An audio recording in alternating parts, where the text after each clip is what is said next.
Bendito seja Deus. Bendito seja Deus. É a Obrigado, experiência concreta de um homem que quer viver a partir da vontade de Deus.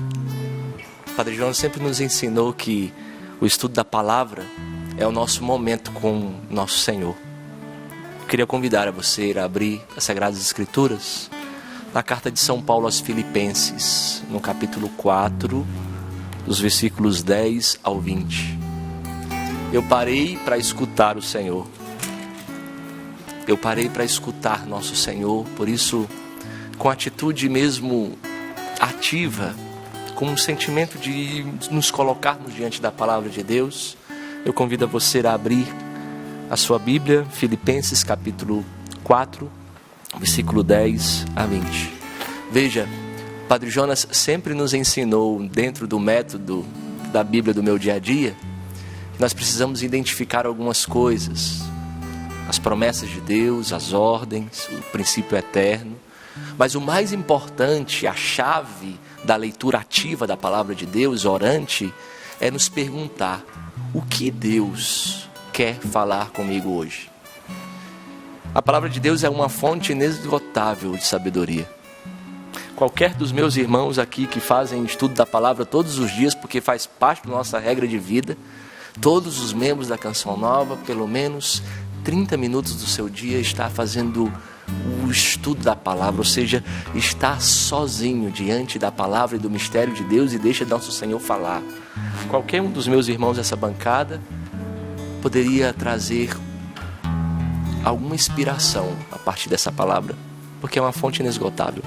Portanto, você, de forma individual, pergunte diante dessa palavra, diante da reflexão que será feita, o que Deus quer falar para mim hoje, de forma concreta.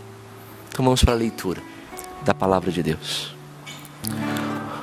Muito me alegrei no Senhor, porque afinal refloresceu a vossa lembrança de mim.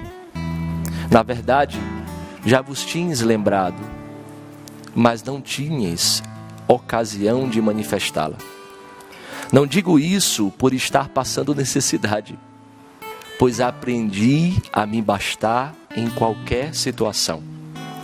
Sei viver na penúria e sei viver na abundância. Aprendi a viver em toda e qualquer situação, estando farto ou passando fome, tendo de sobra ou passando falta. Tudo posso naquele que me fortalece. No entanto, fizestes bem em querer compartilhar as minhas dificuldades. Filipenses, bem sabeis que nos começos da pregação do Evangelho, quando parti da Macedônia, nenhuma igreja, a não ser a vossa, quis movimentar comigo uma conta de débitos e créditos. Estando eu em Tessalônica, mais de uma vez me enviastes o dia que eu tinha necessidade.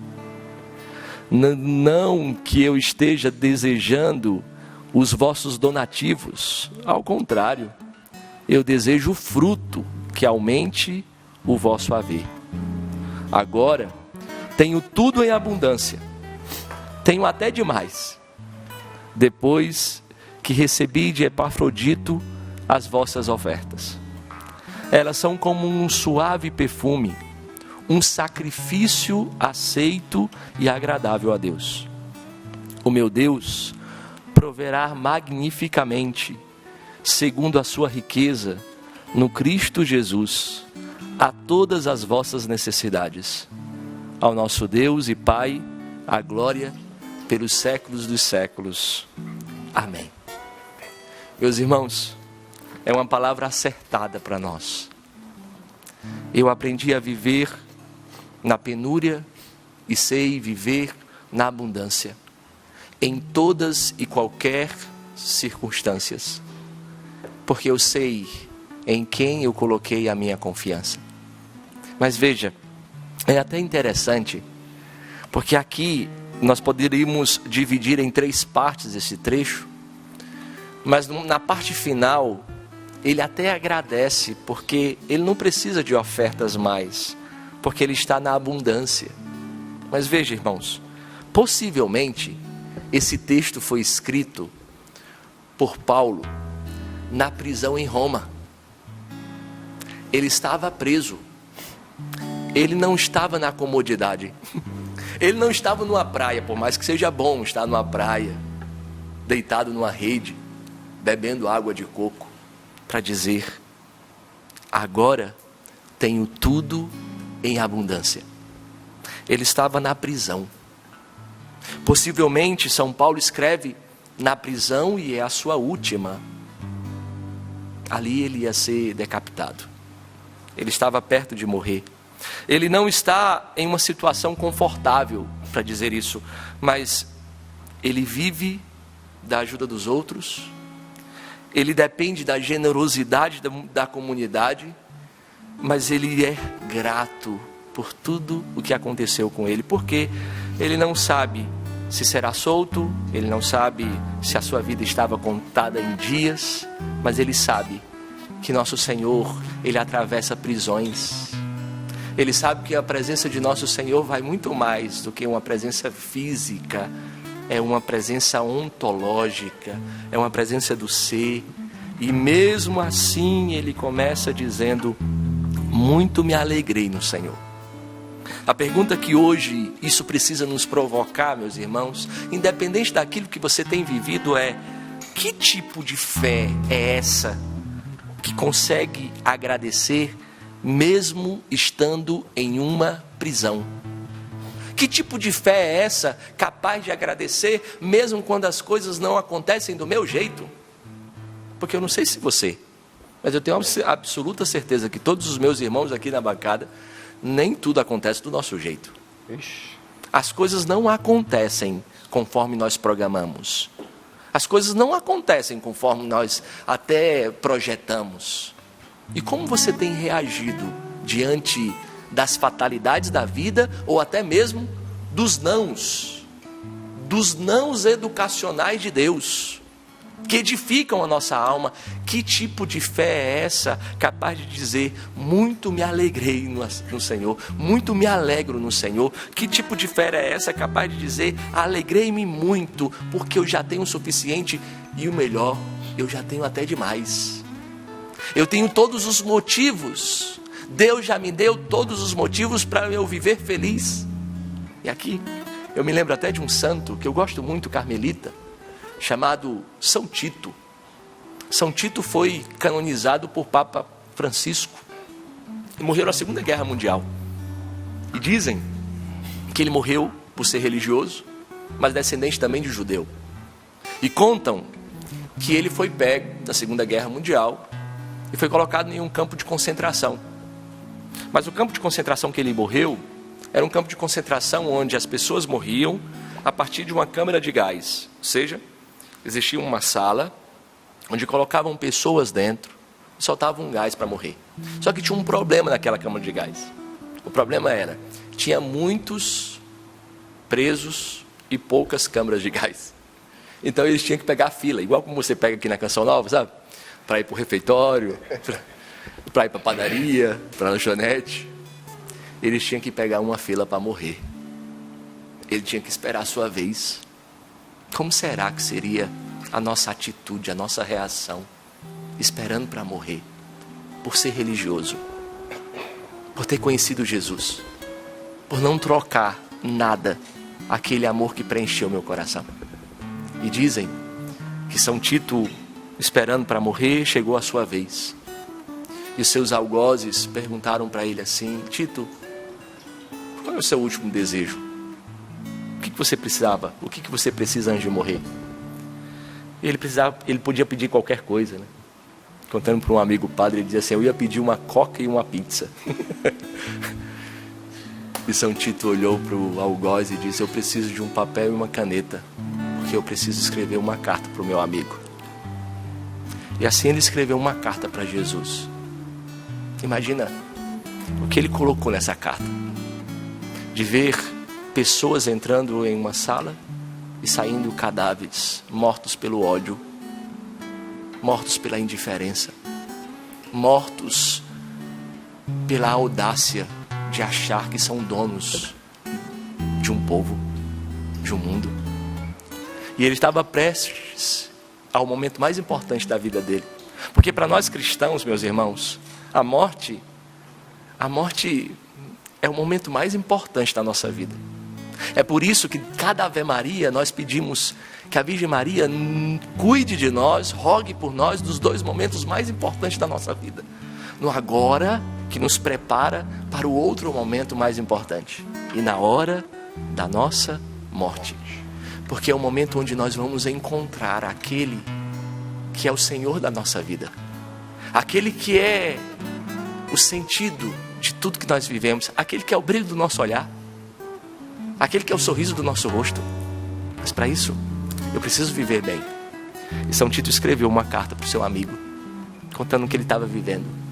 E conta-se que no final dessa carta, ele encerrou dizendo: doce Jesus. Eu não sei o que você tem passado na sua família.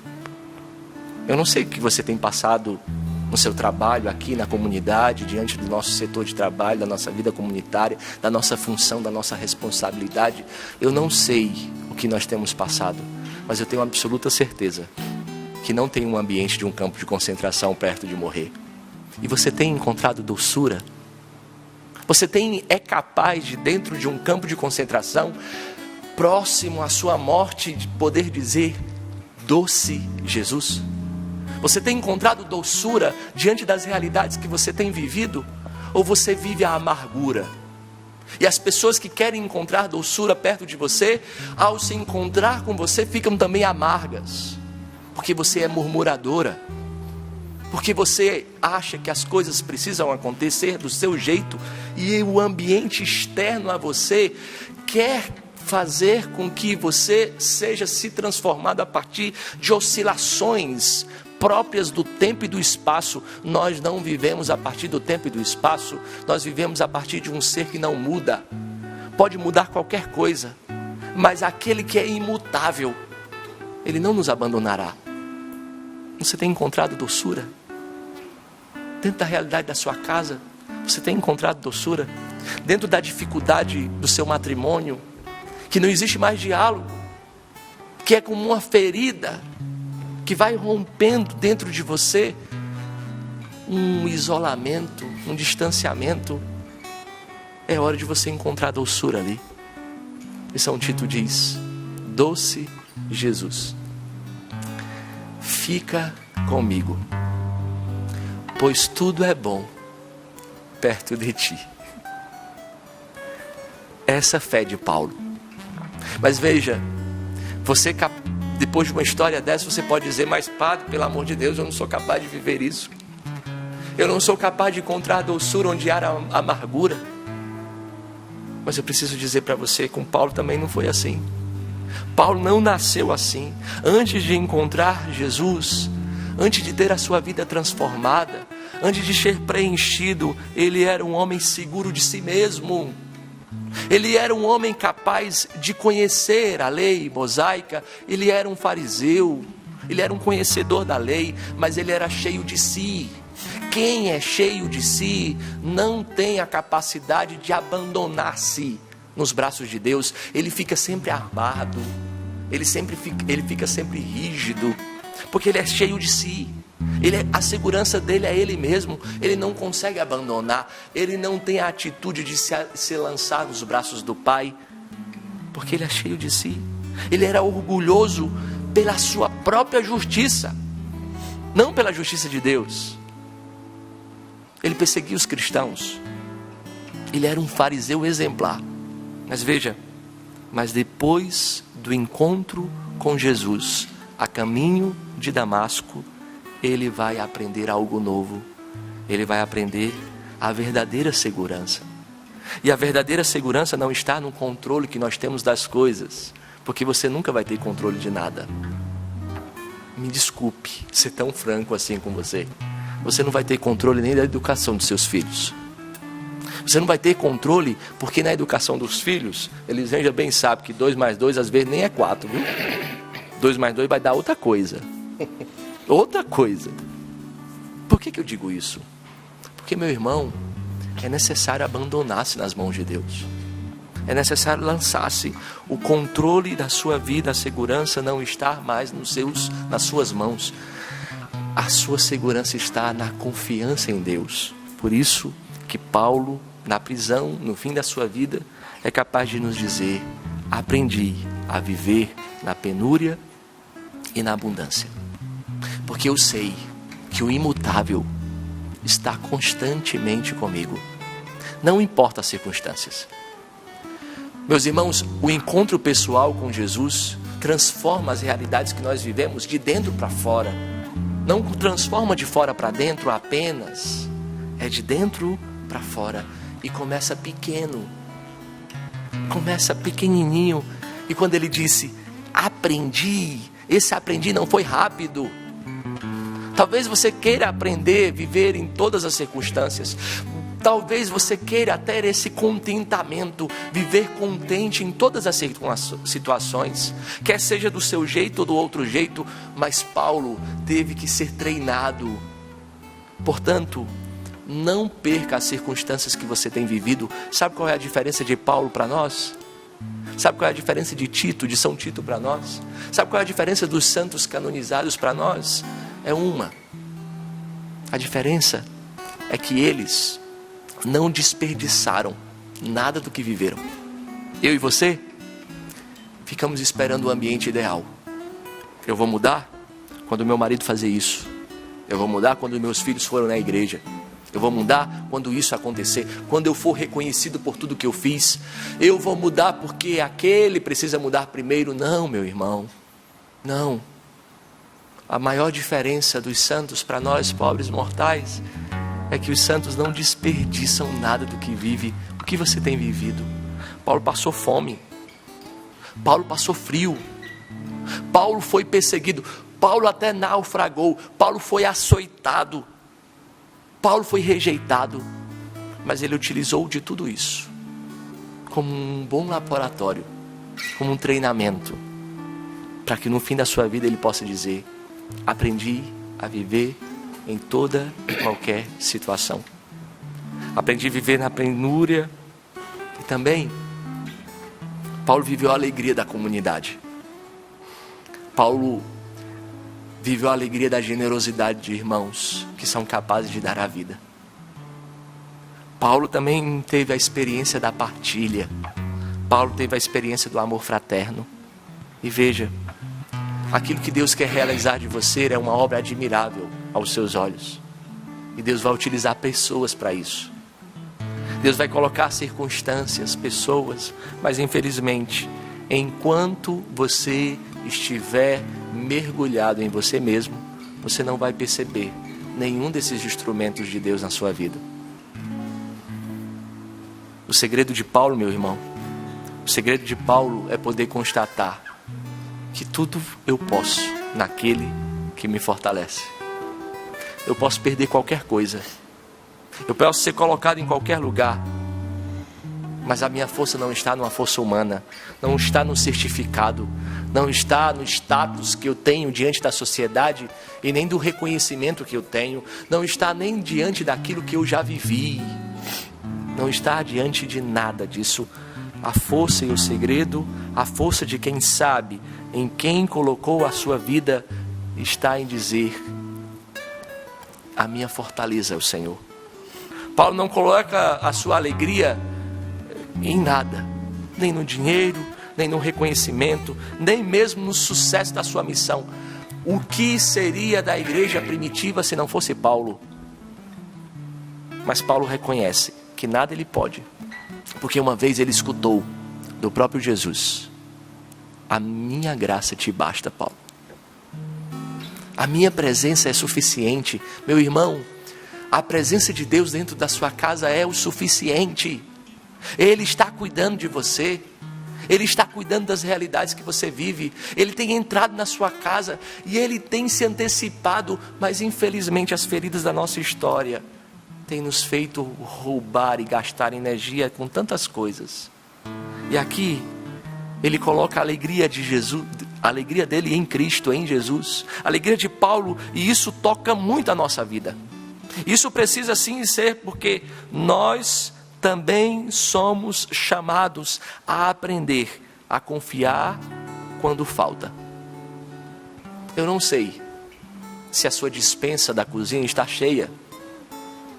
Eu não sei se hoje você tem o que almoçar. Mas uma coisa eu preciso dizer para você: Deus não te abandonará. Tenha confiança. A confiança de que quando falta, Deus há de cuidar. Mas eu preciso arregaçar as mangas.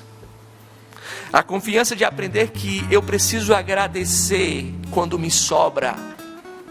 Eu não posso ser soberbo de ser alguém que acha que Deus tem o direito e o dever de me dar o necessário. Mas eu preciso ter um coração grato. Grato ao ponto de dizer: obrigado, Jesus, pelas coisas mais simples, por este café que eu tomei aqui na bancada do Sorrindo para a Vida, por esta água, pela vida dos meus irmãos. E outra coisa, nós precisamos aprender, como Paulo, a amar sem medidas, a dar com generosidade, porque Deus não se deixa vencer em generosidade. Quando o amor abre as portas do nosso coração, o amor também é capaz de abrir o céu. Essa palavra nos faz lembrar uma experiência forte que eu vivi no meu ministério e quero hoje testemunhar aqui. Quando eu estava morando na missão de Gravatá, eu era responsável da missão de Gravatá e fui responsável por 3 anos, onde eu quero dar um abraço especial ao povo do Agreste pernambucano, apaixonado pela Canção Nova. Obrigado. As primícias do meu ministério foi naquele lugar. Cheguei como um diácono, ordenei padre e lá me engastei. E no último ano que eu estava lá, a pedido do bispo diocesano de Caruaru, Dom José Rui, também, que eu quero mandar um abraço, amado pela Canção Nova. Impressionante como os missionários da Canção Nova amam o Senhor Dom Rui. E ele pediu a Canção Nova para assumir uma paróquia, uma área pastoral rural, com 14 comunidades rurais, longe da nossa missão, cerca de 40 minutos, 50 minutos. E ele pediu para que assumisse, porque o padre de lá precisava sair. No meio de todos os afazeres, a Canção Nova, o Conselho Geral disse: Padre Sidney, quando a igreja nos pede, nós dizemos sim. Então vai. Eu fiquei meio desesperado, mas era uma visita de Deus para mim. Eu me tornei outra pessoa. E lá, o Dom Rui disse assim para mim: eu não quero de você, padre, que você não precisa construir nada. Eu não quero o seu nome em placa nenhuma, não precisa disso, você não veio para isso. Eu queria que o senhor fizesse 3 coisas. Eu queria que o senhor celebrasse missa, que o senhor atendesse confissão e que visitasse os doentes, para que eles pudessem morrer abraçados com a igreja. E assim eu fui. Em cada comunidade eu fazia um combo, sabe? Pedi um ministro para ir comigo, usava o Fiat Unos da paróquia, e íamos para lugares distantes e fazia um combo. Visitava os doentes de tarde, depois do almoço, depois ia para a igreja, atendia a confissão até a horário da missa às 7 horas. E cheguei numa casa, uma das casas, onde era para visitar os doentes. E cheguei na casa e tinha um casal. O esposo que cuidava da esposa doente, que não conseguia sair de casa. E quando eu cheguei, eu pensava que a esposa tinha pedido para passar lá. Mas a esposa não queria confessar. Ela não acreditava na confissão. Fazia muito tempo que ela não confessava. Quem pediu para passar lá foi o esposo, que não conseguia sair de casa para ir confessar, porque cuidava constantemente da esposa. E aí quando eu cheguei, eu disse assim: quem vai confessar primeiro? Aí ela disse assim: não, eu não vou confessar, é só ele. Ela estava sentada no sofá, tinha algumas pessoas assim. E ela disse: mas por que a senhora não vai confessar? Ela disse: eu não vou confessar para um homem pecador igual a mim. É o que muitos dizem da confissão. Aí eu disse: é verdade, eu sou pecador igual a senhora, talvez até pior. Mas deixa eu dizer uma coisa. Quando eu visto essa estola, eu não sou um homem pecador. É a pessoa de Cristo que chega na sua casa. É a pessoa de Cristo que quer curar você, que veio te visitar. Minha filha, você não sabe do dia de amanhã. Talvez seja a oportunidade que você tenha. Ela disse, não quero. Aí eu fui, me abaixei assim, disse a ela assim, faz o seguinte, eu vou atender o seu esposo lá fora, em confissão. Mas se você quiser confessar, eu tiro todas essas pessoas daqui de dentro, coloco todo mundo lá fora, fecho a porta com a chave, trago a chave e coloco na sua mão. Eu fecho até os olhos para a senhora não ficar olhando para mim, nem olhar para a senhora. E a senhora vai dizer os pecados da senhora e eu vou absolvê-los. A senhora vai ficar sem nenhum pecado. Não, não quero. Tá bom. Fui lá fora, atendi o esposo. O esposo confessou e disse assim, padre, daqui a dois meses nós vamos comemorar 50 anos de padre. 50 anos de casado. O senhor não queria celebrar? Eu disse, celebra onde os senhores quiserem. Eu celebro, estou aqui para isso. Entrei. Quando eu entrei de volta na casa, na sala, ela estava chorando. E eu disse assim, a senhora quer confessar? Ela fez assim, ó. Aí eu fui tirando o povo dentro da sala. Tirei, coloquei lá fora. Sentei, fiz do jeito que eu tinha combinado. Fechei a chave, fechei a porta, deixei a chave em cima do colo dela. Coloquei a estola no pescoço, fechei os olhos e fiz assim, ó. Em nome do Pai, para ela não olhar para mim. Aquela mulher fazia muitos anos que não confessava. Mas ali ela rasgou o coração. Confessei. No final eu absolvi, dei uma penitência. Trouxe as pessoas para dentro da casa e ela disse assim, padre, só poderia celebrar a missa de 50 anos de casado. Ela disse, celebro. Quando vai ser? Aí eu olhei no calendário, ia ser num domingo. Acho que no domingo dos Dia dos Pais. E ela disse assim, não, vai ser aqui e tal. Eu disse, não, vamos fazer o seguinte, é 50 anos de casado. Que ocasião maravilhosa. Vamos celebrar na igreja. É um testemunho para o povo. A sua filha, eu ligo para ela vai te trazer, ela vai te levar na igreja. Vamos falar, vamos celebrar. Então pronto, vamos. Passaram esse tempo. Quando eu fui celebrar a missa das 10 horas da manhã na matriz, era a ocasião de 50 anos. E foi um momento lindo. Porque como ela estava com um problema de circulação, de coração, a aliança dela não cabia mais no dedo. Então a filha com o pai se reuniu e comprou uma aliança nova para fazer a renovação. Foi um momento emocionante. Ela até passou mal, a bichinha. E eu fiquei desesperado, não deixa essa mulher morrer aqui, pelo amor de Deus. Porque ia traumatizar o meu ministério sacerdotal. Mas graças a Deus, nós celebramos a missa, dei a absolvição para ela. Celebrei, dei a bênção, a renovação dos votos, até beijo, ela dizia assim, e o beijo? Aí deram o beijo um no outro, 50 anos de casado, uma coisa mais linda do mundo. Meus irmãos, passaram alguns dias, eu recebi a notícia que ela veio a falecer. Nosso Senhor não perde tempo, e mais do que depressa, a sua filha foi até a Canção Nova para me dar a notícia, me abraçou e disse, obrigado, padre. Obrigado por abrir a porta do céu para minha mãe. Ela estava sendo preparada para um dia confessar e entrar no céu. Por quê? Porque Deus não deixa faltar nada. Deus não deixa faltar nada.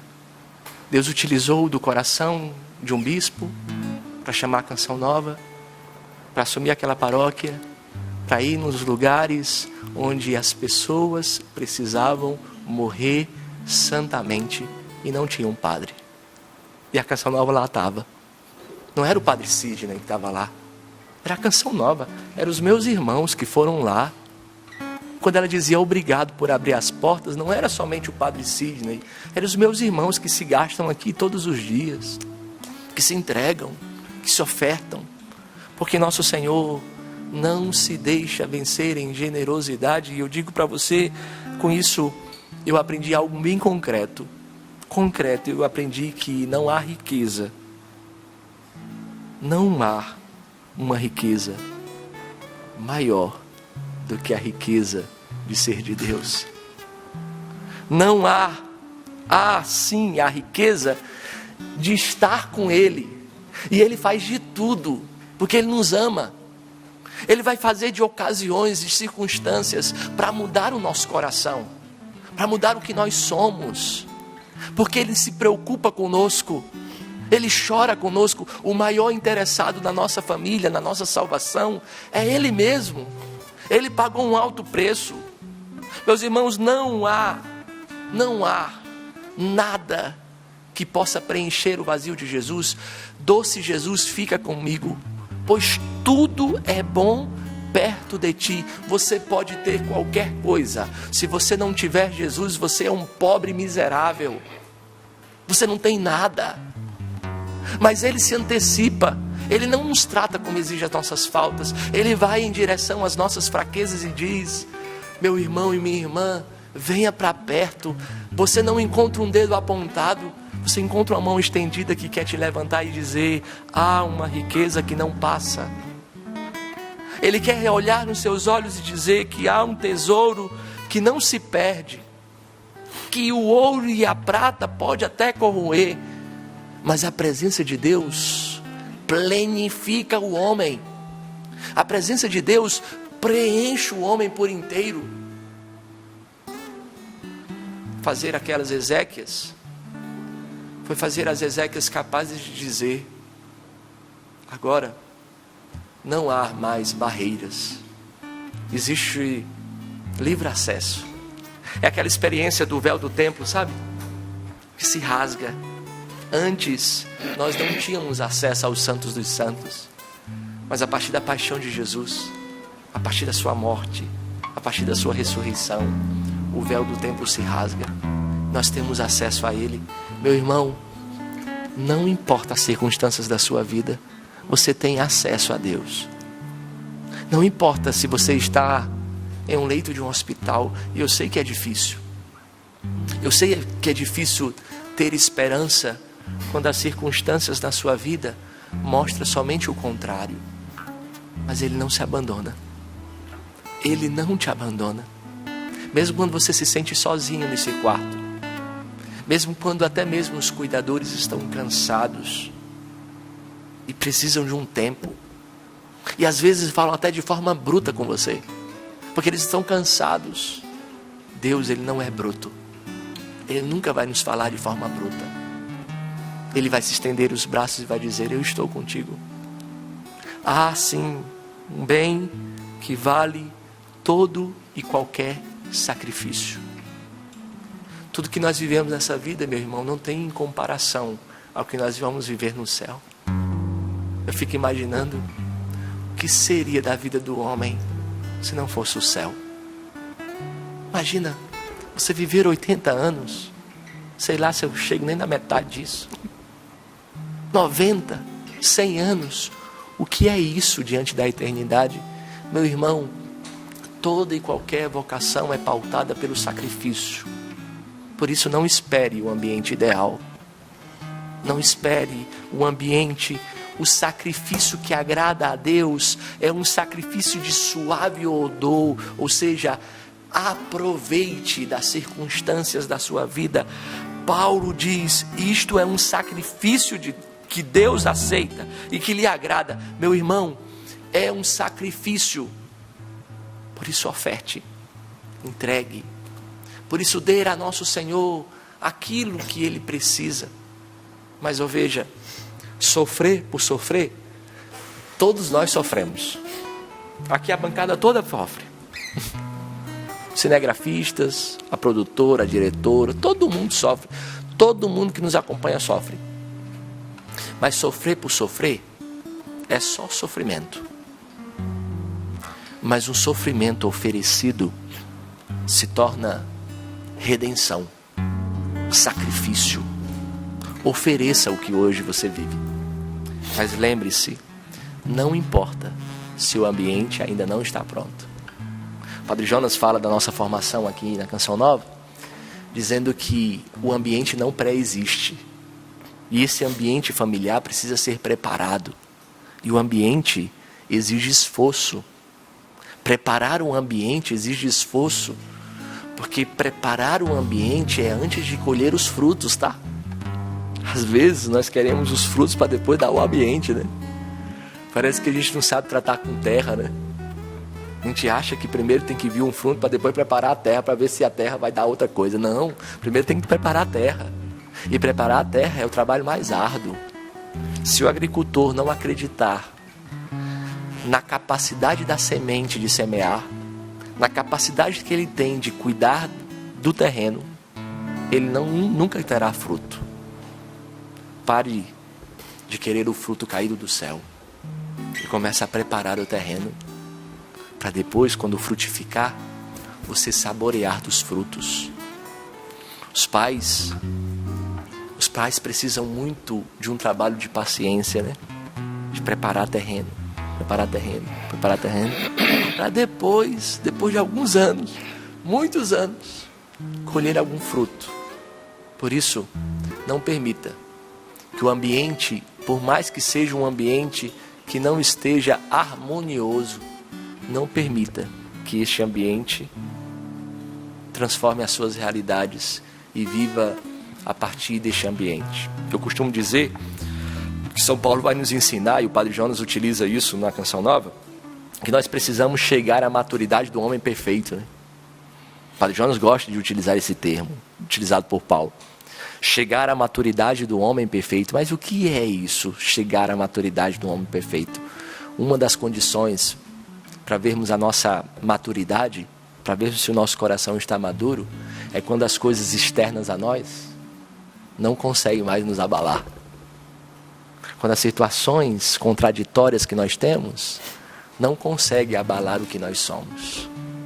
Não permita que a prisão que você vive ou qualquer outro ambiente possa dizer quem você é. Eu aprendi a viver em toda e qualquer situação, porque eu tudo posso naquele que me fortalece. E é assim que nós vamos rezar. A partir disso, eu queria pedir a você a se colocar em atitude de oração. Fazer memória diante do processo que Deus tem feito para você e dizer: talvez, meu irmão, o que você tem vivido possa questionar a providência de Deus em você.